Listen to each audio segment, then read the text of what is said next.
Hi, I am Falatimi Akinriade. I have my clinical doctorate in occupational therapy and my bachelor's degree in recreational therapy, and I currently work in pediatrics. This YouTube channel is to provide general knowledge and education about what I do on a day-to-day basis, working in pediatrics with children of all abilities. This channel is not to provide professional knowledge or treatment. I'm just discussing things that I've noticed working in pediatrics as an occupational therapist.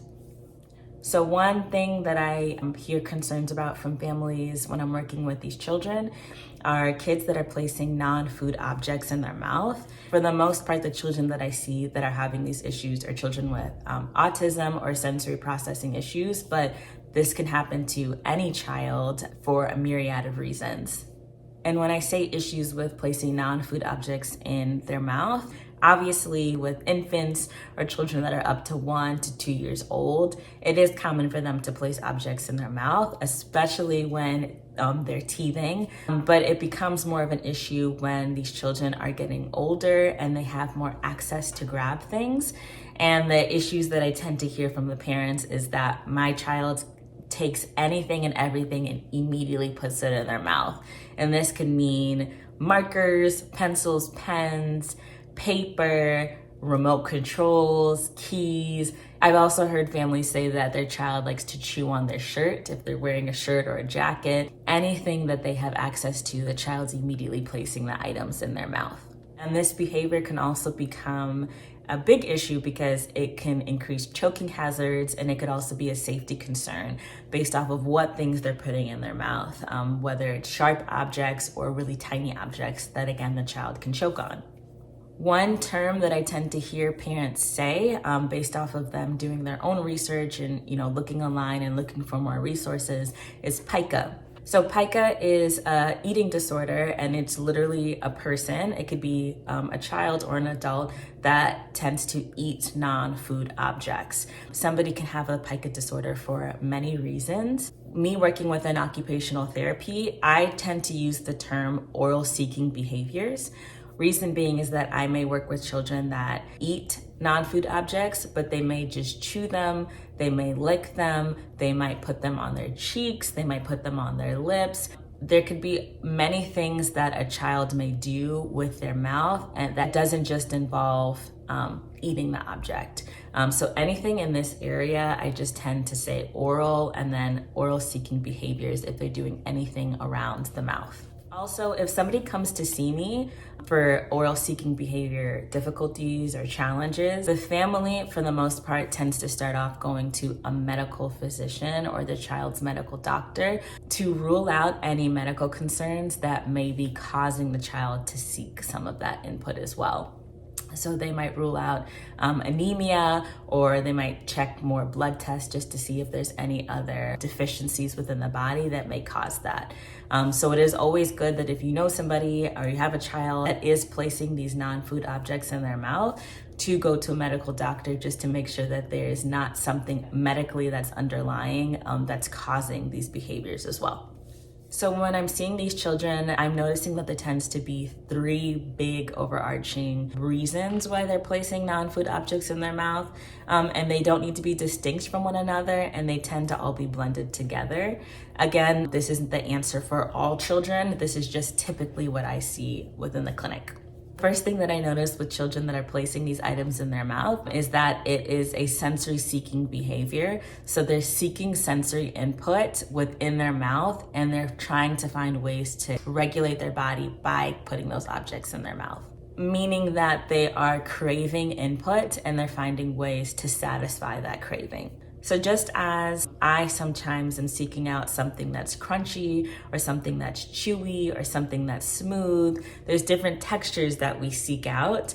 These children may be seeking that input, but at a more intense level.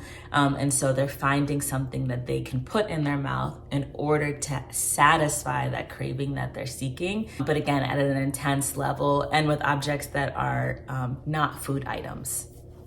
The second thing that I notice are children that are placing objects in their mouth as a form of exploration. So just as we see infants, so maybe babies that are 3 months old or 6 months old, they may take objects or toys that they have or even rattles, and they might put them in their mouth. It's a way to explore that object. So what I do is I'll look at an object, I might feel it, I might put it against my body depending on what it is. And with these children, they're exploring that object with their tongue, with their lips, with their teeth. How does it feel when I try and bite on it? How does it taste when I lick it? They're using all of the sensory stimuli we have with and around our mouth in order to explore that object. So it may not be something that we typically expect or see to explore something, but that's just the way that they're using their body and their senses to explore different things. And the third thing that I tend to notice with these children is that they may have decreased play skills. Some children may not have a wide array or wide repertoire of play skills. So symbolic play may be something that's tricky for them to do, imaginative play, or using that object and playing it how we typically expect that object to be played with. So they tend to place that object in their mouth as a way to interact with that toy or object. So if I see a 3-year-old and I see a car next to them, in my head, what I may assume is that the child may drive the car back and forth, they may crash the car, they might drive the car on the furniture or other objects that are within their environment. But with some of these children have difficulty with their repertoire of play skills, they might just automatically put that object in their mouth. And we might see some kids that may spin the wheels on the car or line up their cars. There's different ways that a child can interact with these toys that we may not typically expect or see. And one of those things can be just placing the object in their mouth. Everybody has different ways that they would like to interact with their environment and interact with toys. And we should let children be able to explore how they want to explore with these objects. The only issue is, again, if it's becoming an issue of a choking hazard or a safety hazard where the child may cause harm to themselves when trying to explore in that way. And again, the 3 things that I just listed, they may not be distinct or separate from one another. A lot of times they can all wrap together. There was a child that I worked with in the past, and he had all 3 of those things. So he was seeking a lot of sensory input. He had difficulty exploring his environment outside of putting things in his mouth.